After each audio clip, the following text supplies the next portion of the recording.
the French would say, "Oh wow, that was bad." What the I fuck don't know was what that? I don't know what that was, but hi, bienvenue à la Cap. I don't remember the rest of it in French, but you know it's fine. The Currently Unnamed Podcast, where the tea is piping hot, and we are always ready to spill. I'm Logan Murphy, just a guy here with just water. It's a really hot day in Arizona. It's gearing up to 92 Fahrenheit, or for those people that don't do Fahrenheit, aka the rest of the world, it's like 36 C, I think, is the... No, that's hateful.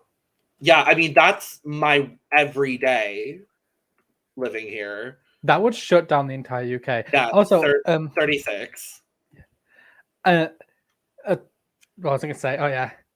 And I will never be French, but I'm certainly feeling fucking fried. It's Eris Envy. Oh my god, Iris, you're back for a Drag Race podcast. What? I'm so surprised. York's funk pop, something hairy fairy. I'm tired. Something. This tastes like piss. Yeah, so I will say I had a kombucha earlier. I had to sit through a 4-hour Zoom work meeting, which was lovely. But this is passion fruit and tangerine, and it's really good.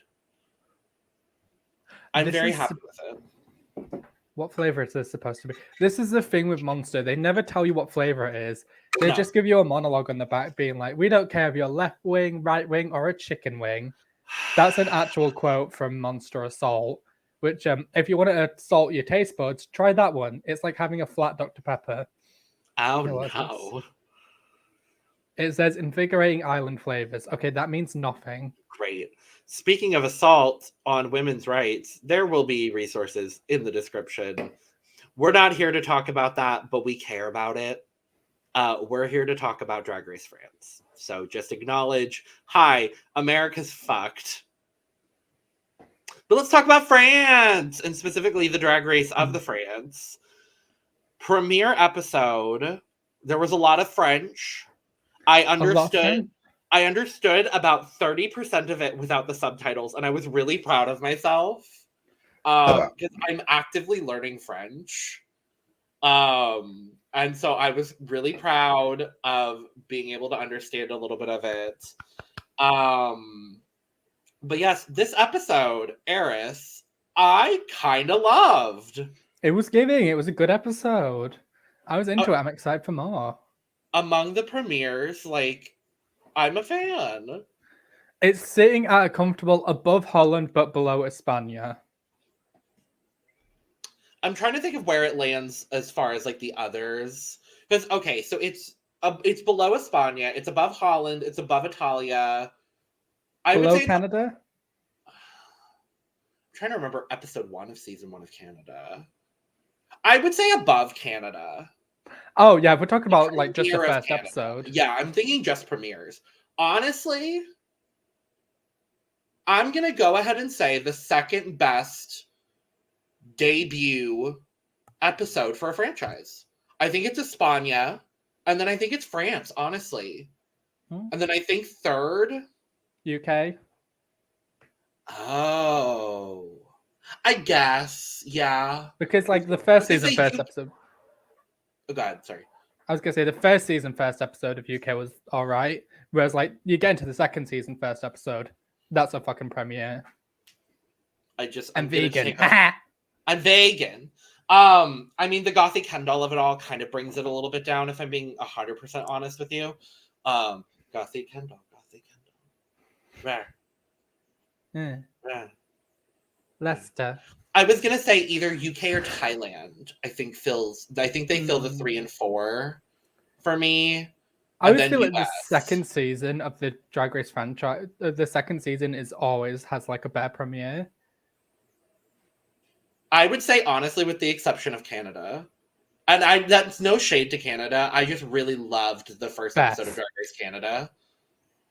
Oh, it gets better. It gets better. I'm still sad. Anyway, Drag Race France. France. No, I was really, really happy with how this premiere went down, what happened, the events that transpired. Okay, I will jump in and say this. I love that if you go back and watch the first season of RuPaul's Drag Race US, the intro, RuPaul gives this monologue like, I, RuPaul Charles, was born a da-da-da-da-da-da. They did the same thing with Nikki. I cried. I was like, this episode honestly just reminded me how much I love Nicky Doll. N-I-C-K-Y's in town. New look queen that brings the house down. Watch me walk my way to the crown.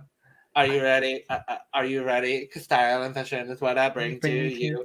And I don't know. From Paris to New York. Open your seats and enjoy the like that. Fasten your seatbelt, enjoy the ride. There we go. Open your seat. Not open your seats. Girl, no.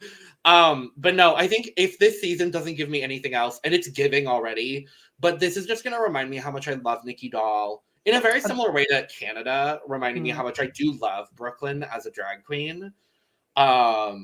We'll talk about Nikki's look because I have it pulled. Don't you worry. The super fun of it all. Honestly, like I'm so pumped for France. I'm so excited. This premiere gave me everything I needed. Looks, confessionals, a villain already. A villain that I don't like. We'll talk about. Fair and accurate judging. Great guest judges. A pretty decent lip sync. Celine Dion. Fire. The only thing that was missing was Barbara Pravi, honestly. Okay. Yeah. So, yes. Let's dive into entrance looks. I love this, like, not mint green, but, like, jade green that I got for the background. I'm, like, really loving this color. Art Deco green? It is very Art Deco green.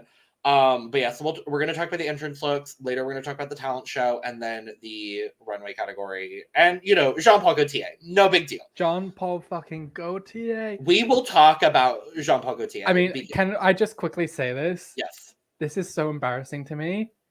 I thought Jean-Paul Gaultier was like contemporaries with Coco Chanel.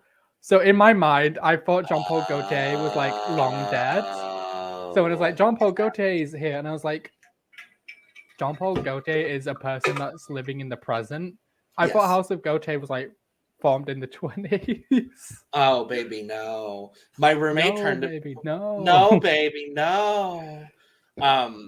my roommate turned to me as we're watching this, and he's like, is Jean-Paul Gaultier gay? And I'm like, oh, honey. All the great fashion designers are. All women. Literally.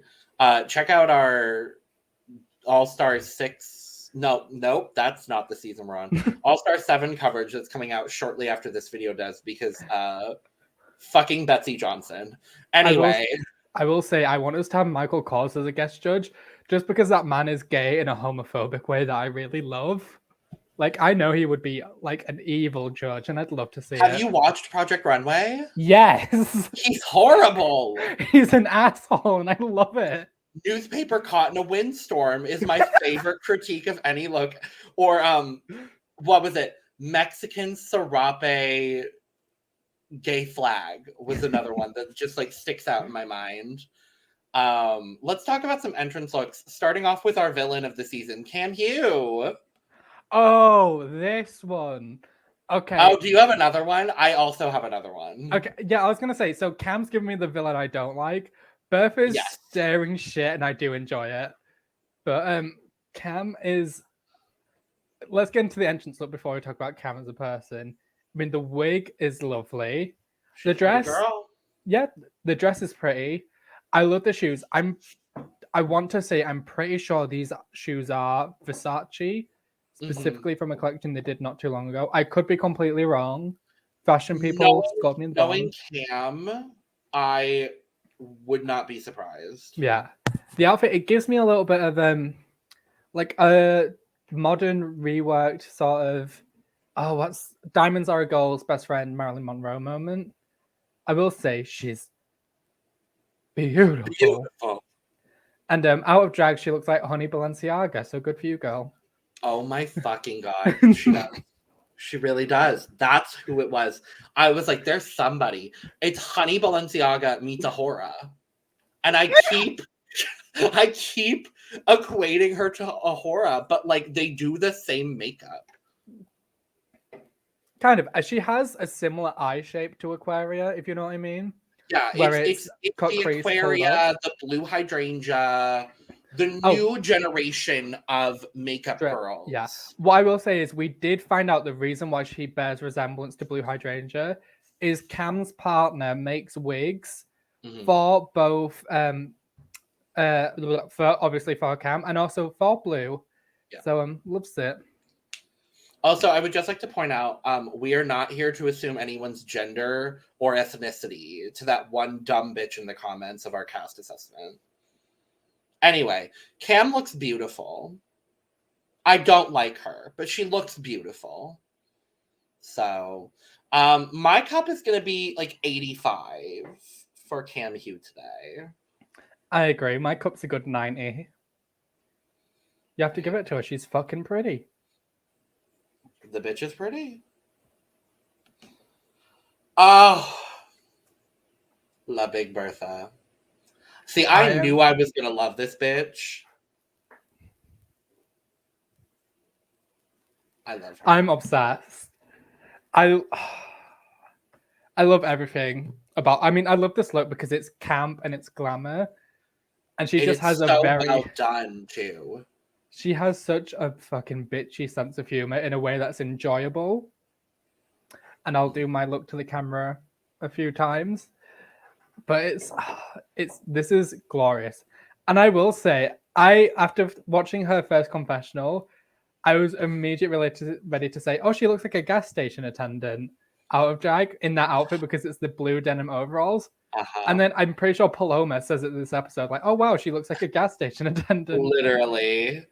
I was like, oh my God. I love that Kam thought that it was ketchup and mustard. I'm still not... Okay, here's my thing, though. I'm still not 100% what the red is supposed to be. I know the yellow in the sleeve is supposed to be cheese. She's a Big Mac. No, baby, no. Oh, actually, do you know what she is? She's a burger queen. She's got a Whopper. You just can't see it. I hate you. I was going to say, is she supposed to be like a hot dog? I'm very confused. Anyway, this is a complete, like, my cup is full. La Big Bertha serve.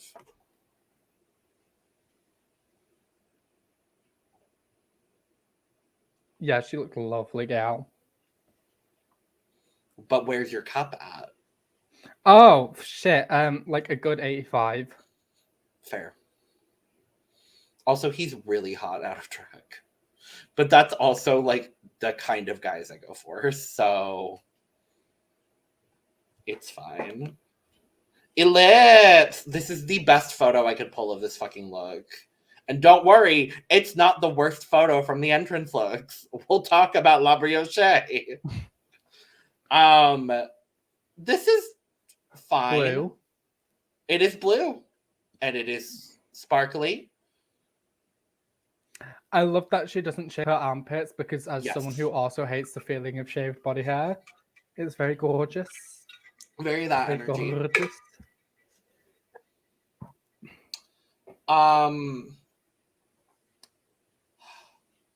There's something missing and I don't know what it is. I think it's the gloves that are taking me out of it because everything is blue. And then her makeup is lovely, but then the gloves are just like this off shade of... I think it's supposed to be like a translucent black, but it looks more like brown. I kind of wish she had like the opera length glove in this same fabric. Yeah. Because this fabric is lovely and looks great on her, but no. I don't necessarily understand the head covering. Like, I get it in context to what I think she was trying to do with her entrance line. But I'm like, bitch, your name isn't Anastasia. Like, I get the reference to an extent, but like... I was ready for the other queens to be like, oh, it's nice to meet you, Anastasia. And then her have to be like, oh, it's Elips. Right? I also want to point out literally the only queen that's not from Paris or a suburb of Paris. So that's fun. My cup is gonna be at like 35% because I like the fabric of the jumpsuit. Yeah, mine's at 40. The makeup is gorgeous though. Let's talk about good old Lolita Banana. The first, and both of us had to look it up prior to recording, the first Mexican queen to be on Drag Race. That was born in Mexico. That was born in Mexico. I was kind of gagged by that. We were both like, there had to have been somebody, but no, everybody is either domestic or Puerto Rico. So, good on you, Lolita. Bananas. Truly bananas. This look is perfectly acceptable. I love the wig. I love the skirt. I love all the ruching and I love the bustier. My only thing is the purse doesn't match anything. Yeah. If she had a banana purse, that would have been really fierce. But or like an ice cream purse. Like that could have been like a really Sunday cute. Split. Yeah. What I will say is I love that she left the banana peel on the floor and it was still on the floor when the next contestant walked in and the next contestant almost stood on it. I love that. Imagine if someone had walked in and slipped on that fucking banana peel. It never would have gone to air and they would have just refilmed it. Or they would have done someone dirty like Cherry Valentine on Drag Race UK when she hit her head on, or when she hit her headpiece on the entrance. Yeah, I mean, this tells me exactly who she is. I know this girl. My cup is at like 70. I think it's good. Yeah, mine's at like a good 75. She looks good. I didn't quite cough like a man, but good.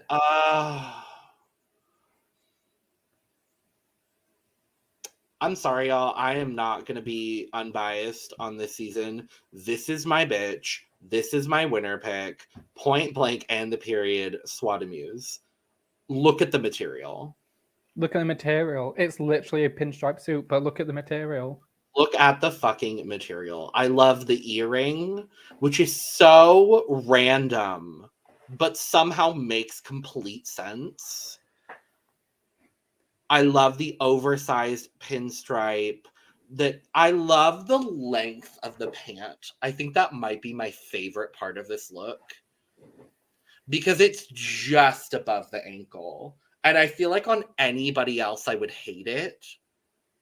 But she looks so good. She looks good. No, she looks good. She doesn't look good. She looks fucking beautiful. My cup is, I'm going to say 60 here. Why? I don't like the earring. I don't think it goes. Really? I love how sleek the hair is and the suit is really sleek. I think the earrings take it out of that. That's fair. That is fair. I'm going to be at like a 90. I really like it. As Maneskin once famously said, she is a 90s supermodel. Very that. But with more rhythm. Because you've got them.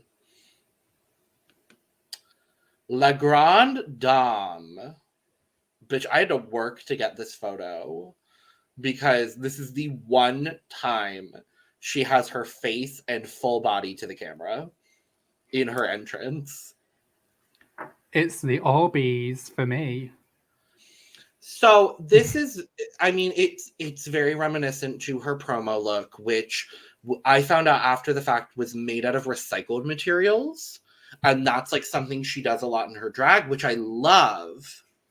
I really like the color story that's happening with this look a lot more than what we saw in her promo. I really like the hair. The makeup is phenomenal. I was not expecting her to have that deep of a voice for a homosexual. Me neither. And I will be honest, I was kind of turned on. Very hot out of drag. Very. And I was not expecting that either. I don't know what I was expecting, but it wasn't that.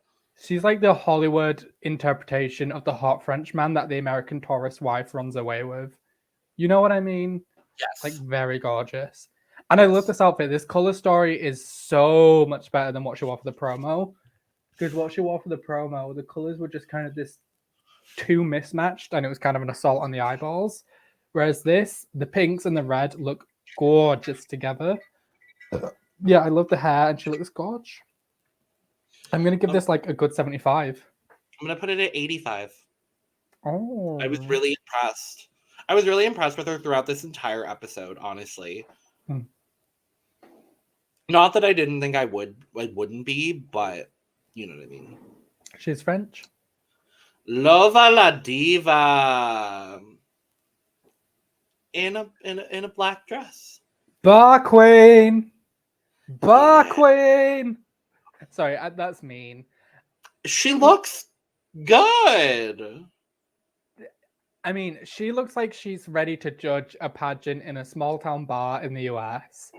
And you know what? She would look stunning doing it. I'm sure she would have legendary status as Miss Tuckahoe 1989, ready to hand the crown over to Mix Gay Tuckahoe 2022. The hair... Like... Sorry, Logan, go ahead.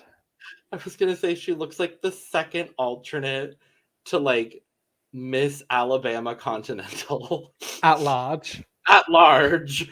And who ends up having to represent as Miss Alabama Continental because the first two girls couldn't. Died. Sure, for all intents and purposes, sure. And she's now thrust into this position and is walking into the pageant. Okay, so I don't even know if there is an Alabama Continental. If there is, I'm so sorry. I'm sure there is. I thought there has to be one for like every state at this point. There's not. There isn't an Arizona Continental, fun fact. Oh, that's really sad. I know. Justice for Katie Killjoy. Wait, Katie Killjoy's in New Mexico. Okay, never mind. Yes. Katie, if you're watching this, love you. Oh, wait, it's Katie K. Bouvier now. Katie, if you're watching this, love you. Anyways, back to Lova Ladiva. The wig is giving large. It could have done with a brush. I want to understand what's going on with the dress. Is it splatters of gold paint? Is it splatters of bleach? It's just, I think I would have preferred it without the print on it. It would have been just a little bit more sophisticated. And as someone who is very guilty of this as a drag performer, like ridiculously guilty of this, if you are going to be on camera, roll your tights up so you don't have elephant leg. Because she's got elephant trunk leg right on the left. Is she leading with her left? Yeah, well, on the left there. The jewelry is lovely. And I bet Lolita could fit underneath that wig. So, fun fact, I looked it up. There was a Miss Alabama Continental. There has not been a Miss Alabama Continental since 2004. So 2005 was her year. So the still current reigning Miss Alabama Continental is Nicole Ellington Dupree. You better That's work. A pageant name. Nicole Ellington Dupree. Oh, honey, if you look at the Continental winners, it's like, oh my god. Dupree, Davenport Dupree. Iman. I'm trying to remember more pageant names, but I couldn't. Hunter. There's definitely a lot of Hunters.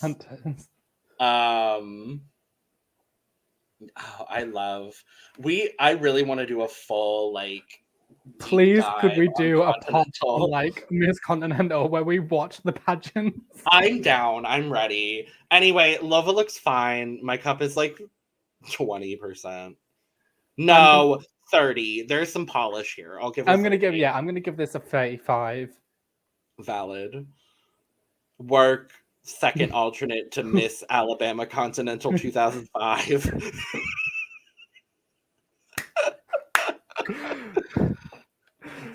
La Kahena, who is from Tunisia. Tunisia. I am acknowledging this on the podcast. Yeah, so we don't have to have people with brows that look like the square root of fucked up call us men. Thank you, Max. That was really great. And you know, it's really nice to see makeup that I was doing in 2014 still represented in 2022.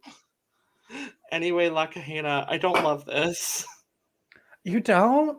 Okay, so here's my problem. I love every single part of this except for this crudely cut triangle of gold paillettes. That's how you pronounce it? I say paillettes. I thought it was paillettes. I've heard both. I say paillette. I believe it's paillette. I'm gonna say paillette. Because I think it's a French word, so the French pronunciation would be paillette. But this like gold there's probably some cultural significance that I'm not getting, and if that's the case, I'm so sorry. But I just don't love. It doesn't look like it's hemmed. There are a couple hems, but not on this triangle of gold paillettes. See, I like this. I loved like the headpiece. I thought she looked like a warrior. It was really severe and cunty. Is it the best? No. And now that I'm looking at the triangle titty, I agree it could have done with a hem. I don't think not having a hem is culturally significant to anyone but Derek Barry. Mm-hmm. Derek Barry. There we go. Nobody was killed at Stonewall. Apart from India Ferris' dentist. I hate you, you fucking bitch. I would just like to say, if you managed to, just to go on a tangent, I'm not sure if everyone saw, but India Ferris tried it with Shay on Twitter this week, and the response has been that India has had to leave Twitter because if you're going to start drama with anyone, not Shea Coulee, not the divine, flawless Shea Coulee. So because India left Twitter, and then I'm pretty sure her partner had to leave Instagram because her partner decided to like spew a whole bunch of like hateful bullshit and then call them bullies. I'm like, what is happening here? And now Domino's Republic of Ireland Twitter is coming for India Ferris. So whichever homosexual is running the Domino's Republic of Ireland Twitter account, thank you for one, backing Shea Coulee, and two, backing Brooke Scullion. That's rash. Anyway, La Kahena, this is good. I'm gonna give it a 65. I'm also gonna give it 65. You know, I am gonna leave. Okay. I'm kidding. So La Briochée, this is literally the best image I could find of her look. I don't think you understand. I'm obsessed. Me too. She's so goofy and so pretty, and I love how genuinely excited she is about being on the show, being the trans representation on season 1 that is so necessary.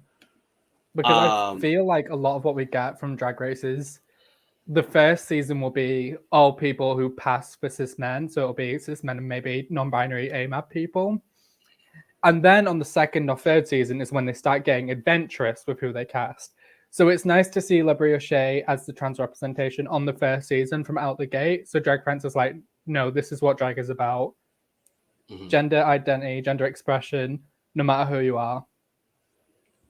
And friends. Yeah, I agree. I love the look. The look is great. The look is perfection. Looked like a giant cupcake, and I was here for it. Mm-hmm. My cup is full for La Briochée. I'm such a big fan. My cup is also full. The wig is gorgeous. The wig, the makeup, everything. I was just looking up other continental titles, and I was like, ooh, Miss Angel City Continental. The last Angel City Continental is Roxy Andrews. We have one pageant system here in the UK, and that's Miss Gay UK. I think it's Miss Gay UK. I'm gonna have to check it's Miss Gay UK. And there's like, you win it, and then also you have to do charity work whilst you compete. So there's a Miss Gay UK and there's Miss Charity UK. I'm pretty sure that's how the American pageant system, at least some of the pageant systems work. And I would just like to say, Bula Crew is still our current reigning Miss Gay UK. I'm gonna have to check if it's Miss Gay UK now because I'm like worried it's not. But she's a good Judy of mine. She is wonderful, and I think she's the representation we deserve. And also, I would love to see like a continental style pageantry here in the UK because I want to be Miss Yorkshire. Like, I just feel like that's very me. At large. Miss Yorkshire at large. And my handover gown will have a gravy boat fascinator pouring into a skirt that looks like a Yorkshire pudding. Thank you. Paloma! I need to speak. And I just want to say, I will never go into these episodes with the intention of disrespecting or being mean about people or their appearances. However, I have never seen someone out of drag look so French in my entire life. Yeah. She looks so French. And I will say this again, I mean this with no disrespect. She looks like the son of the fruit critic from Ratatouille. Yeah. Yeah. But into the look. Gorgeous. Head to toe, flawless. Yeah. Like, I'm obsessed. I didn't expect anything less. Yeah. I don't want to say this because it's the first episode and I don't want to jinx it. And also, we haven't seen everything yet. Mm-hmm. But Paloma gives me, like, very much front runner energy from the gate. Yeah. Like, the drag is flawless from what we've seen. I love this hair. It's not a hairstyle we've ever really gotten to see on Drag Race. And it's always nice to see something new on Drag Race because, you know, we've seen about 50 million seasons now, so it's hard to see things that are new. But this hair is gorgeous, and I love the corset bustier. I love the stockings. I love this shade of red, and the makeup is gorgeous. I was going to say about the wig, I think the closest we've gotten, I think Detox has worn a couple of wigs like this. And there are a lot of the fashion girls that really love this, like, angular Edna Mode after being electrified. Nutcase! Anyway, I love the monochromatic. I love the story. It's my cup is full. I can't say anything bad about this woman. My cup is full. She's French. She's French, ladies and gentlemen. She's French, ladies and gentlemen. Oh, fuck you. The spirit of Cilla Black just inhabits your body. How do you feel? She's French, ladies and gentlemen. She's not a drag queen at all. Oh my god. Favorite entrance look? I'm gonna say Paloma because it's stuck with me this entire time. I'm gonna go with La Big Bertha. Valid. Yeah. So we have Nicky Doll coming in out of drag. Nicky looks great. We get the mini challenge. It's an embarrassing mini challenge. Yay! I do also want to acknowledge the pit crew because the hairy one that was tall.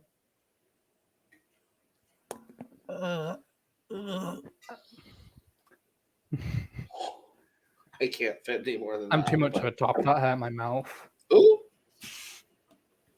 Nurse. But yes, so we get the mini challenge. I didn't pull the mini challenge looks because I didn't want to. But they're doing a normal, everyday cabaret photo shoot, and then they get bombarded by can-can dancers. I think that's very true and very slay. I think it's very French. Some of the girls took it a lot better than some of the other ones. Kam Hugh. I'm a flag A.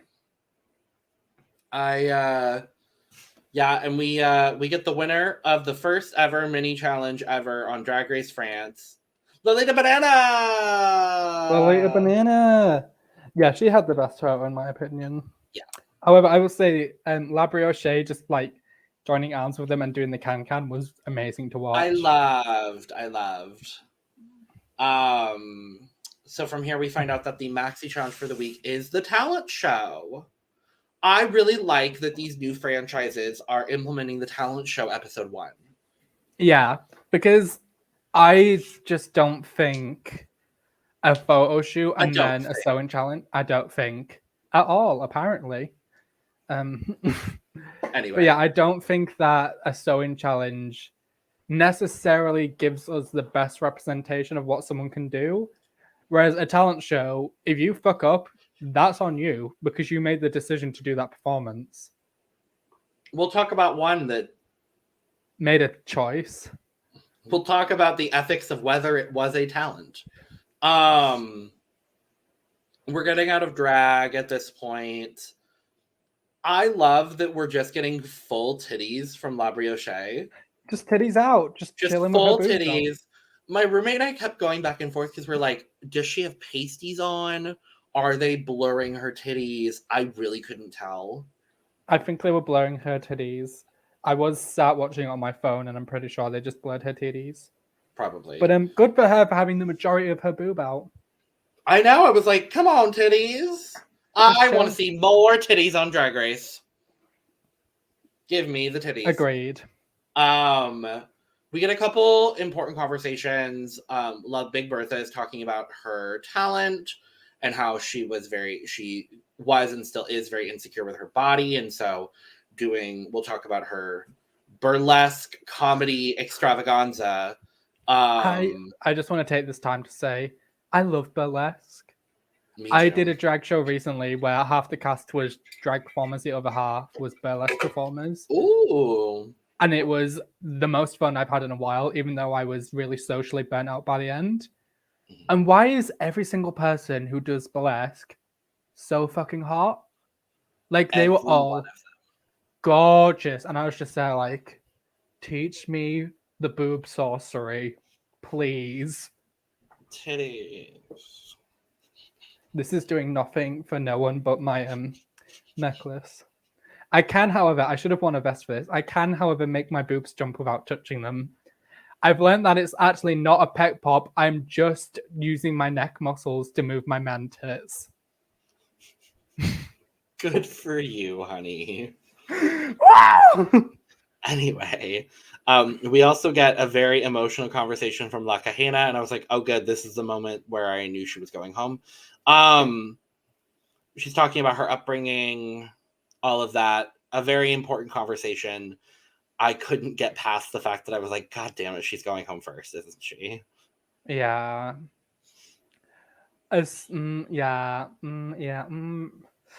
See, I don't like to judge it based off if someone has an emotional arc on the first episode, because on Canada's Drag Race season 2 episode 1, I was watching it and Isis Couture had like a lot to say. I was like, oh, are they setting Isis up to go home first? And I mean, clearly fucking not, but yeah, it's either emotional story arc or having a lot of issues. I don't know what to say.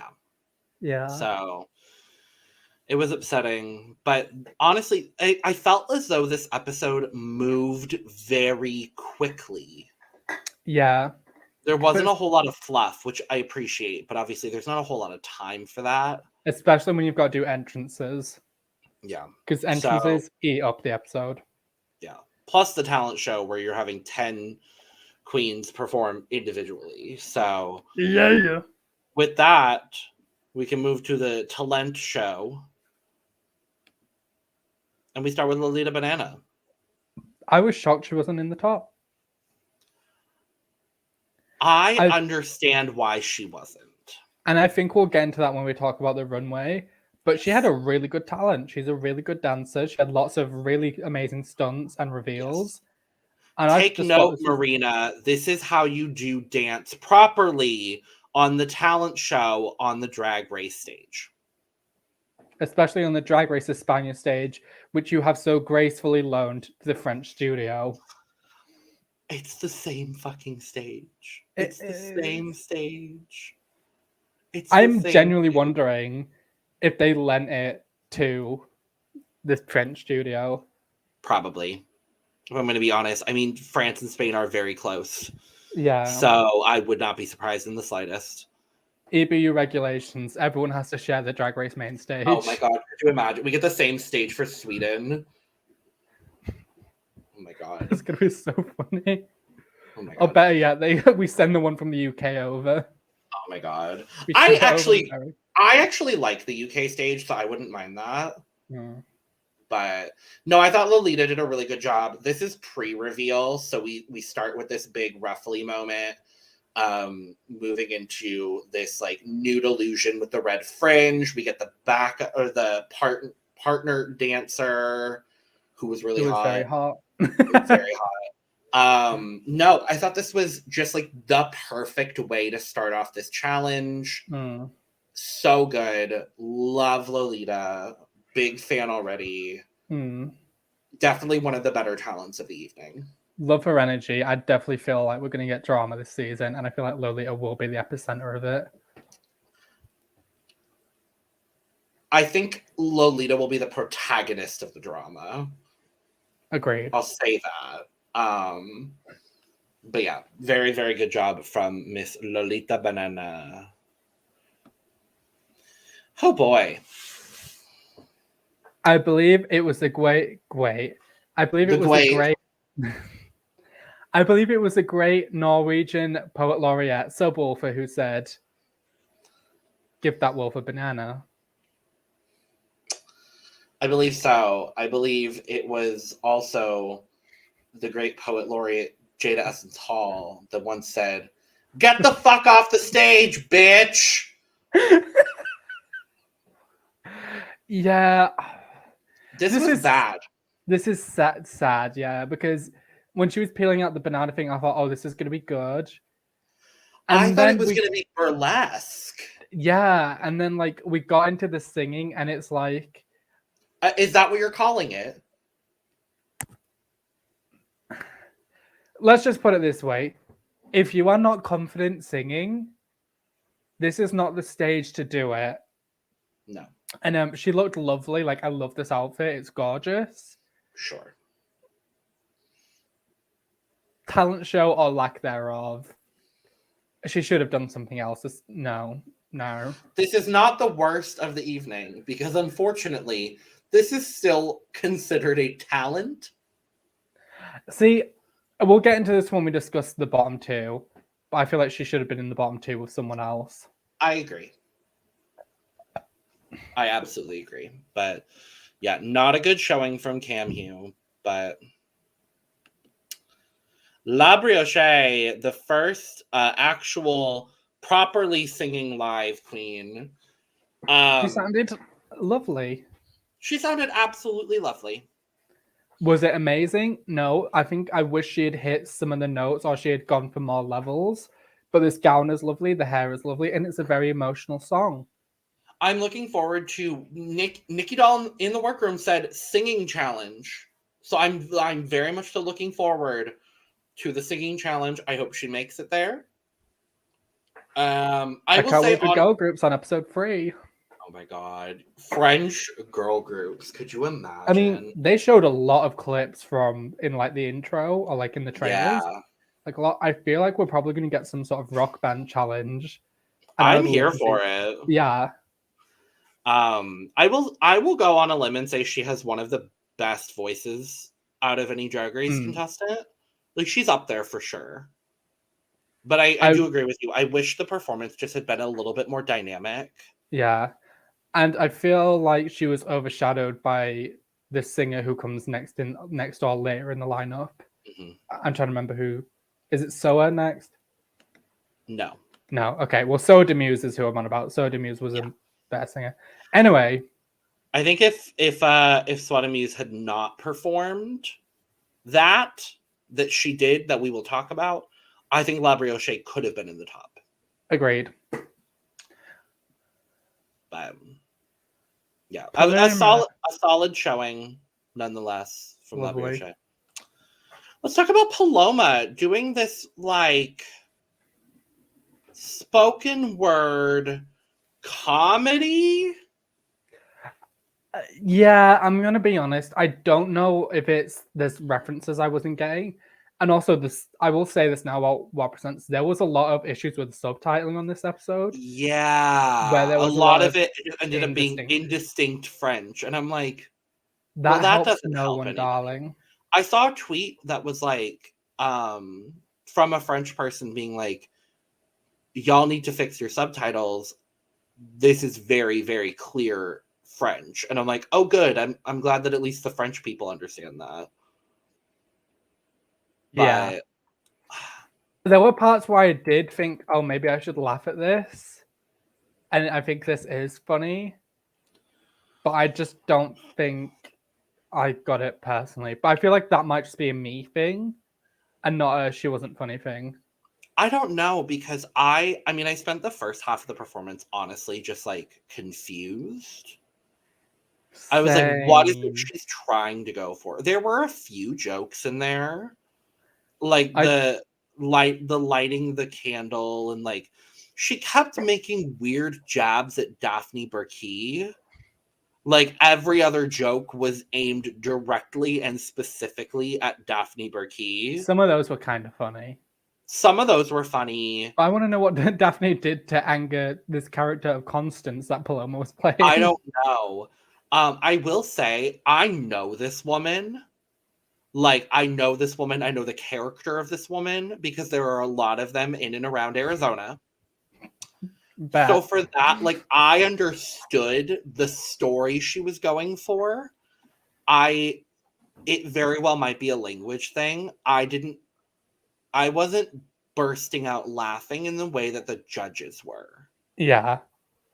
And so I definitely think there's some sort of language barrier there, which I'm excited to hopefully expand my horizons on French humor, because this episode really truly was like helped me understand why Nicky Doll did not do well on Drag Race US.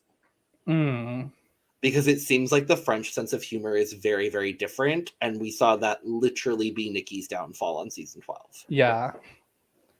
So but I thought Paloma was perfectly lovely. I like the look. She looks beautiful, so sure. Props to your mama. Was not the worst of the evening. No. Not even close. So no. Let's talk about the Grande Dame wearing this like Mugler inspired. Mugler futuristic, holding a flute of champagne on her head while playing the saxophone. Now, this is a talent. This is a fucking talent. I was going to say, is this the most talented talent that we've ever, plus some spoken word, music, intro, whatever. I'm like, is this the most unique talent we've ever seen on a talent show? I think it is. Possibly. Other than Art Simone putting cakes in her mouth. And Milk using Velcro. Touch the fashion, change your life. Touch the fashion, change your life. Touch the fashion, change your life. I can't hear you. Touch the fashion, change your life. Touch the fashion, change your life. Yeah, I thought I thought she looked. I thought she looked amazing. Yes, she's a good saxophone player. I will give her that. I was like, hello. And the fact that the champagne stayed on her head, I was for sure like, it's got to clip into something on it underneath her wig. Because there's just no way. Yeah, there has to be. I thought I saw something like specific in the way that she put it on her head. Yeah, but I'll give it to you. I thought it was really good. I thought it was great. Yeah, I don't think I would have placed it in the top, but it's still very strong. No, but I think it was like a solid 5th or 6th. Yeah. Let's talk about Elips. This spoken word music, lip sync, stripping, camouflage situation that I was a big fan of. Yeah, it was Yeah. I will agree with Iris Mittenaere, who we'll talk about because I love her. There was something about Elips that just captivated me from the moment she came out. I was like, I'm entranced by this performance. I understand. I'm also seeing red. Red. I see red. No. Red, fire, Elips. I thought this was great. Fuego. Yay, yay, yay, yay, yay. No, we left that in España. No, I don't know any French songs that are about fire. Merci, merci. It's not, but oh, isn't N'oublie pas technically about fire? It's about the war. I don't know. Tom Pilly Billy. Eurovision fans, let us know. Anyway, this was good. Yeah. I hated the shoes. I also hated the shoes. I think she could have done with a red shoe in this style, but just or even just a solid red pump, I thought would have been fierce. Yeah. But yes, great job from Elips. Oh, it's time. Yeah. This fucking whore. The vocals. Iconic. I loved everything about her entire act apart from the wig. I love the wig. I don't get it. I understand that. I love the wig. It's such a choice in a way that I love. And this was one of many moments where we got Kam Hugh getting a dig in the confessionals. And I'm just like, drink every time Kam Hugh says something shady in the confessional. Honestly, that's going to be the drinking game. And when my liver fails on episode 2, then what? My liver has already failed, so... Slay. Sorry, but yeah, Soa has amazing vocals and really great range.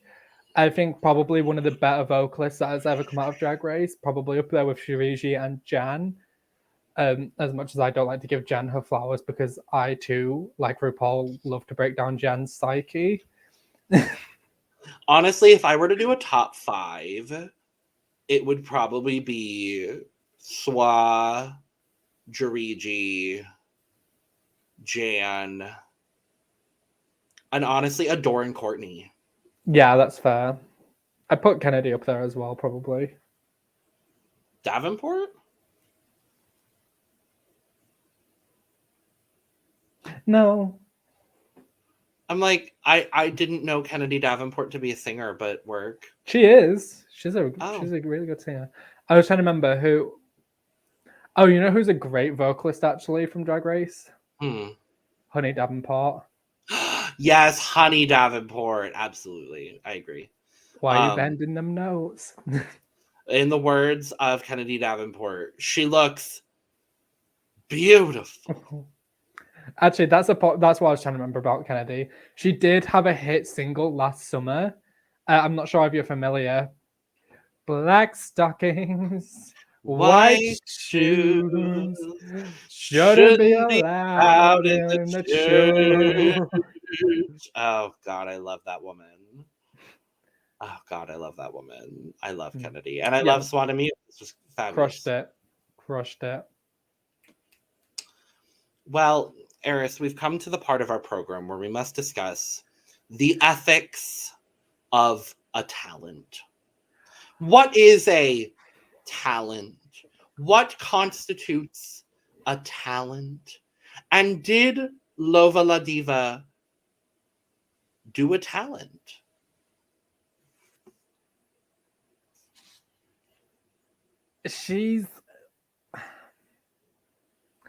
I thought she was going to get up there and do stand-up, and I was excited for it.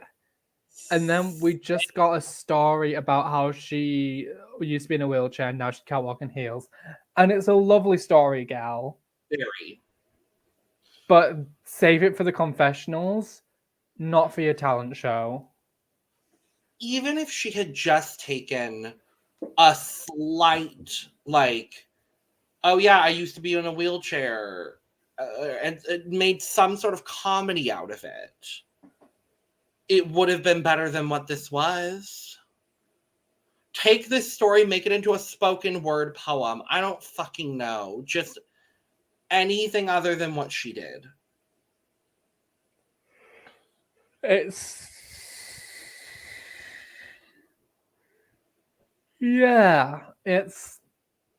I'm gonna be honest, this entire outfit is, she looks bad.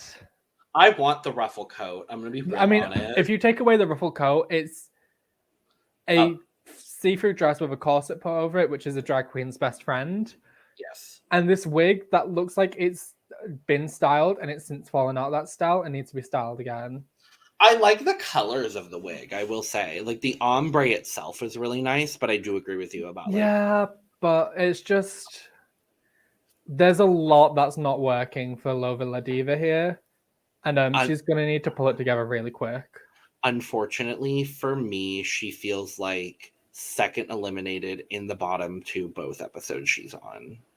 Yeah. And I hate saying that because I actually really like her. Yeah, she seems really fun, and she seems perfectly lovely and wonderful, and like not quite Samantha Ballantyne's, but not so much Kahena Montrese. Very honestly, like Calorie Kardashian levels of like, I want to root for you, but you're not going nowhere. I like Calorie. I love Calorie. I think Calorie's great. She's from a neighboring state. We don't have that many representatives, so I lump her in with Tempest and Joey J. What's the drag like in New Mexico? What drag? What drag? But yeah, work, Lova. Or don't work. Actually, this didn't work. Okay. La Kahena. So,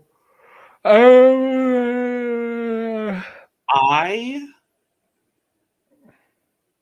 didn't hate this. It started off so strong. Yes. And then it didn't drop off. The moment she got out from behind the curtain, she didn't know her words and it just plummeted. Yeah. And she got stage fright. And it's just... Yeah. For the first 30 seconds of her act, I was like, oh, this could potentially win this week. And then after that, it was like... Oh no, sweetie, no. No, baby, no. Yeah, no, baby, no. She seemed like she had such a good concept, and it's such a shame it fell apart. I mean, we'll talk about it. I don't think she should have been in the bottom. No. I'm just going to say it. I don't. And we'll discuss it after the runway, but in my opinion, it should have been Kam and Lova. I completely agree with you. But... what you want to do isn't necessarily really what you're gonna do. Vice versa. I love that I quote that so much, and it's two queens that I hate. Anyway. Fucking Bertha. La Big Bertha. Burlesque. Comedy. Drama. Red. Club. Never club. Next club. Club. Bus. Club. Another club. Plane. No sleep, club, another club, burlesque, stripping, another club. Imagine showing your bare ass in front of Jean-Paul Gaultier. In front of Jean-Paul Gaultier? I could never. No. Are you kidding me? I'd die. Literally. And I have a nice ass. Me too. Not one I'm willing to show to Jean-Paul Gaultier. What? That's the last thing that man sees before he dies. I gotta know Jean-Paul Gaultier's in. I don't know his life story. I'm assuming heaven, with the image of my ass being the last thing he saw. All I can think of now is that video where Chad Michaels is reading hate comments. And she's reading a comment. She's like, Rue had to give Chad the crown before she died. Chad's so old, the Rue had to give her the crown. Rue probably just wanted her to be happy. And Chad can't even like get into the beginning of the comment without laughing. Rest in peace, Chad Michaels. Oh. Nah, she's still alive and kicking. Bring her back for All Winners 2 at the ripe age of 60. Rest in peace, Leslie Jordan. No. Anyway, this was good. This was really good. The wig is great. The wig is great. I love what she does with her beard, and I'm very excited to see more of what she does with her beard. It's great. Crazy. Well, okay. We must move on now to the runway. Category for the runway is Liberté, Égalité, Jean-Paul Gaultier, which I thought was so cute. I love that they refer to it as a parade. Like, and now it's time for the parade. Right? I was like, the parade. But that's first, we have to talk about our judging panel for the evening. Obviously, Nicky Doll looking gorgeous. Kitty Smile is so hot. And so tall. Daphne Burke and this like ruffle moment I'm kind of living for. Clearly Gaultier inspired as well. Yes. And then the guest judges, obviously Jean-Paul Gaultier.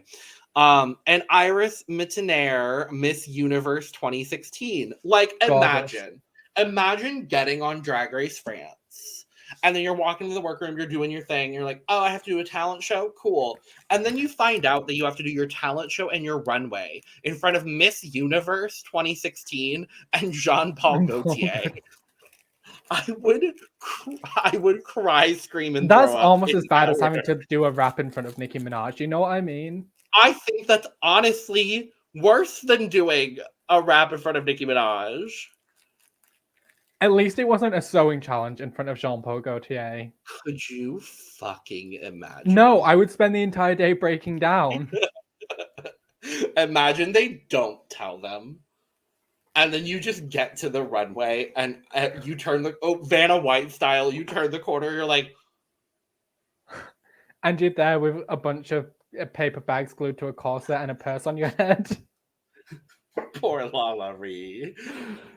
I will say, Liberté, Égalité, Jean-Paul Gaultier as a runway title is pure genius. The best runway title of any runway title. And whoever decided that needed to be the title of the runway needs sucking off immediately. Oh. Let's start with La Briochée doing the butterfly corset. My cup is overflowing. My cup is leaking. I'm fucking dripping. I'm dripping. This is, I think this is going to be like one of my favorite runways of the year so far. Not even kidding. The makeup is gorgeous. Oh, actually, we didn't address this, but during the challenge, La Briochée, one of her eyelashes was pointing down and the other was pointing up. Oh, I didn't notice. Yeah, her eyelashes were not working.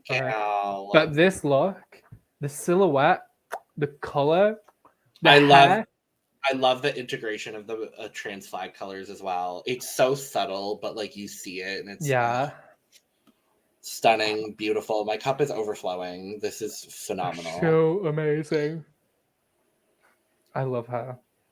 I think we're gonna have to do a top runway video at the end of the year as well. Yeah. We have to do a lip sync and a runway video. Yeah. Let's talk about Lolita Banana and why she wasn't in the top because of this look. So the corset didn't fit great and her tights aren't the same color as the rest of her body. Now, I understand as a person of color, she's probably not going to be able to find tights that are perfectly matched to her. Yeah. But I will say it is glaringly different and that is an issue. And I like this because it's the classic Gaultier Madonna comb bra moment. Yeah. But it's the fit, I think. The corset doesn't sit completely correct, and because she's got this square shape in the middle, it doesn't look quite correct. Yeah. I will say the bra being taps is really funny, but I really liked that little. Yeah. She said it was an homage to someone, and I don't remember who it was, and I apologize about that. But I like the wig. Her face looks great. It's just there were some fit issues that ultimately just were the issue with this. My cup is going to be at 60 for Miss Lolita Banana on this runway. Yeah, I'm going to be at a strong 55. Also, can we talk about how in Confessional, she just has her shirt open to where you can just see the side of her pec. And I'm a fan of it. I'm a fan of it. Very. Very that. When my summer body arrives in September, I will be wearing nothing but stringers. Thank you. You mean next September? Fuck you, but that's so true. I know. That's why I said it.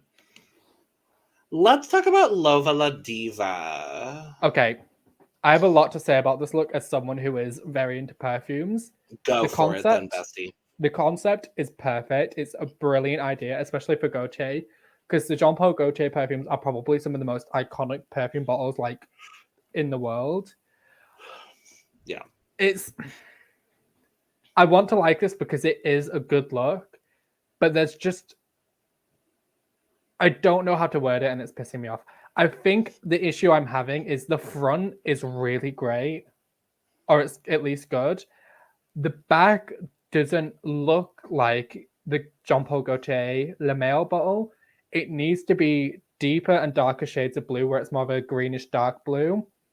And instead we've got more like the album art for the Yellow Submarine of they're this boy band, I don't know much about them, called the Beatles or something. Yeah, it reminded me a little bit of that. But see, I think if she had just gone with the front, doing this front part, the 4-way round, or better yet, she could have done, Jean Paul Gaultier did a Christmas edition of this perfume, and the bottle for it is exquisite. Like, Google it if you have the chance. I think she should have done that and done it the 4-way round instead of doing the Le Male and Le Femme. It's such a good idea, and I want it to be perfect so bad. And I think it's almost there, but it's not quite.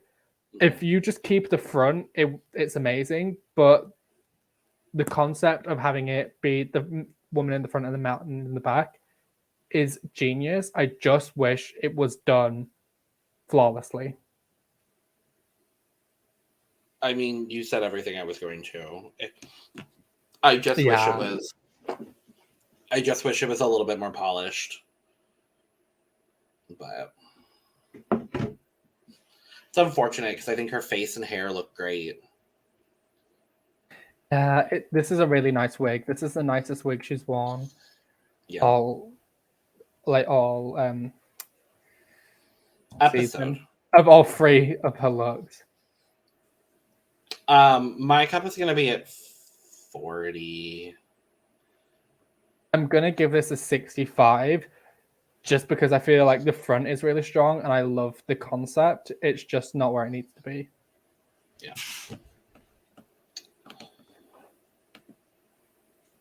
Soa de Muse.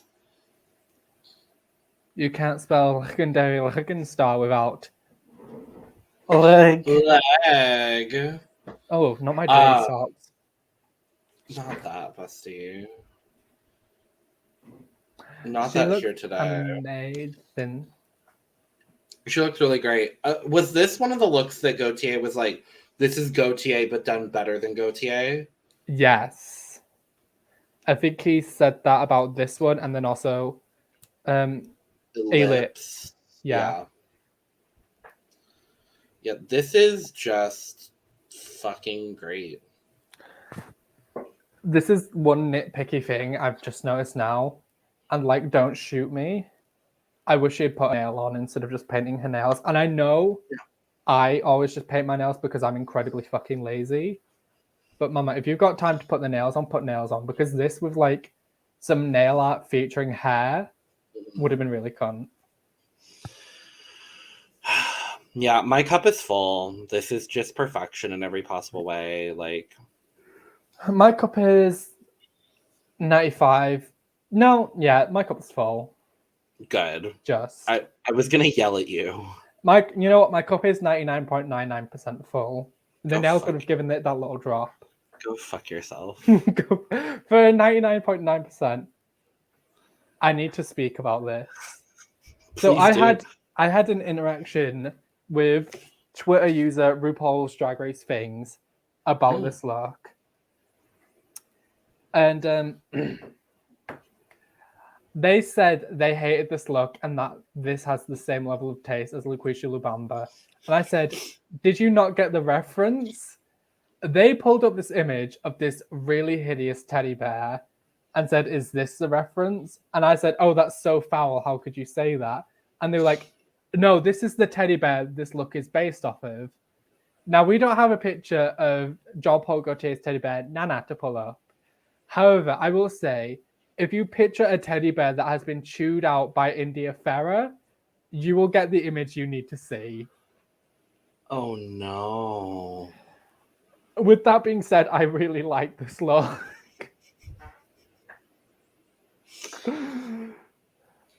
No, baby, no. I mean, at least she's showing off that, you know, she's a bear. She is a bear. A bear? That's a bear. I didn't know they had bears in France. I'm glad to see it. Now I can travel to France. I'm so conflicted on this look. I'm going to land on liking it. I think the corsetry is done really well, and that lends itself a lot to the look. I think I agree with you. Go ahead. I will say the nerve to dress up as someone's childhood teddy bear in drag in front of them. She did not know that this is very James Mansfield doing Lady Gaga's Vogue cover. Like, she did not know she would have to do this in front of Jean-Paul Gaultier. Exactly. The only thing I don't love is the Madonna cone bra effect on the titoires. That is like the only thing I don't like. I think they could have gone out more because they're a little flat. I don't like them at all. And I like a bear with big tits. I do. No, I said I like a bear with big tits. Oh, I do. My cup is going to be at like 83. My cup is going to be at 80. Valid. La Kahena. I really like this. I like this a lot too. And this is why I'm... Actually, no, we'll talk about this later. But I love this. And that's why Derek Barry don't like you. This is why Derek Barry don't like you. I like everything but the hair, actually. I wish the hair had actually formed into proper spikes instead of going up and then getting cut off. Yeah. Because it pains me. But the dress itself looks really well made. And I love the tattoos on her arms. And I love all the jewelry. She looked great. Yeah, I completely agree. The detail work here is very well done. I do understand that the original look was on the simpler side, but I just wish there was something else going on with the skirt. Yeah. I agree with you on the hair, but overall, I thought this was a really strong showing from La Kahena. I'll actually say this. I don't think La Kahena is the best makeup artist. No, but I think she's fine. You know what? I think the makeup looked better in the promos we saw. And I think the issue I'm having with the makeup here is actually the eye shape and the eyebrows. I think the eyebrows she's done in the promo, which probably happened later, looks much better than the eyebrows here. I don't think thick eyebrows work for her. I think the thick, angular eyebrow looks really good on her. I agree. My cup is going to be at 65. My cup's going to be at 67.5. Valid. Yeah. Paloma. I love this. She looks really good. And I think I think what sells this for me is the headpiece. The headpiece is glorious. I love the wig and I love her makeup. This is just like eye candy. I'm a sucker for anything stained glass, honestly. It's one of my favorite things to study. I love that she chose this because this is one of her favorite Gaultier looks, but also to pay homage to her grandfather, who was a restorer, was it? Yeah. Restored old church windows, stained glass that windows. Is honestly a dream for me. I'm not gonna lie. I art will restoration. I'll actually check this, but I'm pretty sure because I live around the corner from a church that has stained glass windows. Like the church I went to, went to growing up, the church my school would take me to on occasion growing up has stained glass windows. And if I recall correctly, I'm pretty sure we had a window that was Saint Sebastian. Oh, fabulous. But I'll need to double check on that. Love that. But we think like gay. Yes, I do love the nude pump with this as well. I maybe wish it was black. Same. Because I don't think this is really nude. I think this is more of a crystal Swarovski peach color. Sure. And I think a black, or actually a blue. Like a blue that matches. Oh, sure. Yeah. Or like a yellow or something to tie in with like the yellow accents. Yeah. Yeah, my cup is full. I really like this. My cup's at like a good 85. Valid. Kam Hugh. Now this shot is disgusting, so you can't see the corsetry in the front, but glorious. The hair is glorious. The gown is glorious. This looks like something you could wear for a finale. Yeah. And it's episode 1. Yeah. Like, I understand where the smug little bitch confidence comes from because the wardrobe is everything. The talent's not there, but the wardrobe's everything. Yeah. I'm just having this weird thing. I don't know if it's whether I just don't like her or what it is. I'm already bored by her looks. Do you think? I think it might be because you're associating her with Ahara and Blue, who have this same style. Well, and no, so I guess I'm trying to separate her, but it's a predictable style. She looks drop dead gorgeous. She looks fabulous. Like my cup is full. She looks. My cup is also full. But like, I'm hoping that we see versatility from her. That's what I'm gonna say. I'm hoping we get versatility. I don't know if we will, but I'm hoping for it. The wig is glorious. Absolutely. I love the updo with the long ponytail. Like it's just everything here is just perfectly done. Yeah.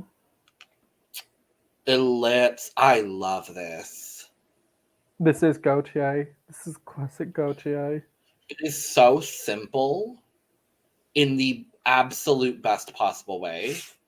And the way it moves is brilliant. Yeah. Like even Jean Paul Gaultier said, it is not easy to sew this in a way where it still moves like that. Yeah. And Elips did it flawlessly. So Elips should be really proud of themselves. Yeah. My cup is full. This is just fucking spectacular. My cup is also full. My cup is full and I love that. Not that. I love that it's also like mini skirt length and it doesn't go any further. Just that the length of everything just did it for me. Big fan. Let's move to the Grande Dame. Last up on our runway today. This was good. I'm appreciating that we're getting versatility already from the Grande Dame. Yeah, La Grande Dame is probably going to be the fashion girl this season. And I can already tell because this is a very specific Gaultier reference and it's done really well. The hair is very out there. I love these I love the pigtails, but like their hairspray so they're like fractal and frozen. I think that's really sick. The makeup looks really good. Yeah, there's nothing much you can say about this other than it's glorious. And she is so fucking skinny. This fucking bitch. Yeah. There's just a little something missing, so my cup's gonna be at 90 for this, but like it's really good. I think my cup's gonna be full, but I think what is missing is something off the wrist or sleeves. I think I'm missing like a belt situation. I want something in the middle of the body to break up even though I know it's all belts. I know you meant that like you need some in the middle of the body, but a dress, you say, I need a belt situation whilst the entire dress is a belt situation. Okay, you know what? I'm tired today. I understand that this whole thing is a belt situation. Don't come for me. It's been a long fucking day. Anyway, Favorite runway? La Briochée.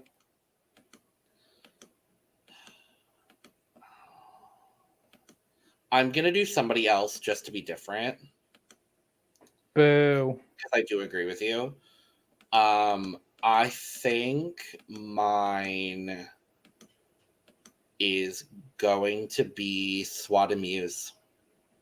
Fair. Yeah. Yeah. Well, we get the critiques. We find out that La Briochée, Lolita Banana, La Grande Dame, and oh god, who's the other person? Paloma. Paloma, thank you. And Paloma are safe. We get our top 3 of La Big Bertha, Elips, and Soa de Muse, and our bottom 3 of Lova Ladiva, Kam Hugh, and La Kahena. I thought that was very fair given runway and talent show performance. Yeah. I think if Lolita had done slightly better on the runway or done something else, I probably would have swapped her with Elips. I completely agree. But other than that, yeah, that seems like a fair top 3. And I think it's a completely fair bottom 3. I wouldn't have put anyone else in the bottom 3. Honestly. This is the bottom 3. I will say the bottom 2 I don't necessarily agree with, and we've said it already. Yeah. But I don't think La Kahena should have been in the bottom 2. I think out of that bottom 3, she probably was slightly above Kam in the talent department, and definitely above Lova in the runway and talent department. I think Lova was obviously the weakest overall this week. I think it's honestly a toss-up between Kam and La Kahena, and I think obviously producers want to keep Kam Hugh around because unfortunately she has a very large following, and that's going to get views for the show. So I do understand that. I don't agree with it necessarily. And they probably didn't want to risk her having to lip sync in a full gown. Because I don't know if she wins the lip sync, but no. We do also get the winner of the first Maxi Challenge of Drag Race France, Soa de Muse. I agree. Can I just say, I love that all the prizes so far are sponsored by Tinder. I forgot to mention the Tinder sponsorship. So, yeah, I'm like, hello, Tinder sponsorship. So she gets a weekend in London, which I love. I thought this was the correct winner. Listen, I will shit on London as a northerner and also as someone who sees London not just for the bright, sparkly tourist destination, but for all the outlying districts that are, let's say, a shithole. But still, I mean, I'm sure Soa's going to have a lovely time, and I hope she enjoys. I think. No, out of that top 3, I agree she wins. I think second place definitely was La Big Bertha. Yeah, I agree. Which is nice. They seem to have a really strong connection, which wasn't really like they didn't go into detail about it in this episode. I feel like if one of them doesn't make the final 3, they're going to end up lip syncing against each other. I just foresee that. Which pair? Soa de Muse and La Big Bertha. Oh yeah, because they like ran in and hugged each other, didn't they? Yeah, they Soa de Muse was like, yeah, she like housed me when I was homeless. Yeah, they clearly have a big. I feel like if they're not both in the top 3, then we're gonna have a Raven and Jujubee moment, which will make for good TV. But I will say, as we get into the lip sync, we got a Celine song, and it wasn't Ne Passe Pante, the song she wanted. Ne passe moi. I think that's it. Ne passe pas. I don't remember it. Wow. I will say I am intending to learn French and turn my drag name to Jamie Levy. so I can enter Drag Race France and win Jamais, a week. jamais la vie. Jamais la vie. So I can win a weekend in Doncaster, sponsored by Tinder. Not Doncaster. So Lova and Kahena lip sync to Prière Païenne by Celine Dion. I thought this was a lovely song, and I thought this was a really good lip sync, actually.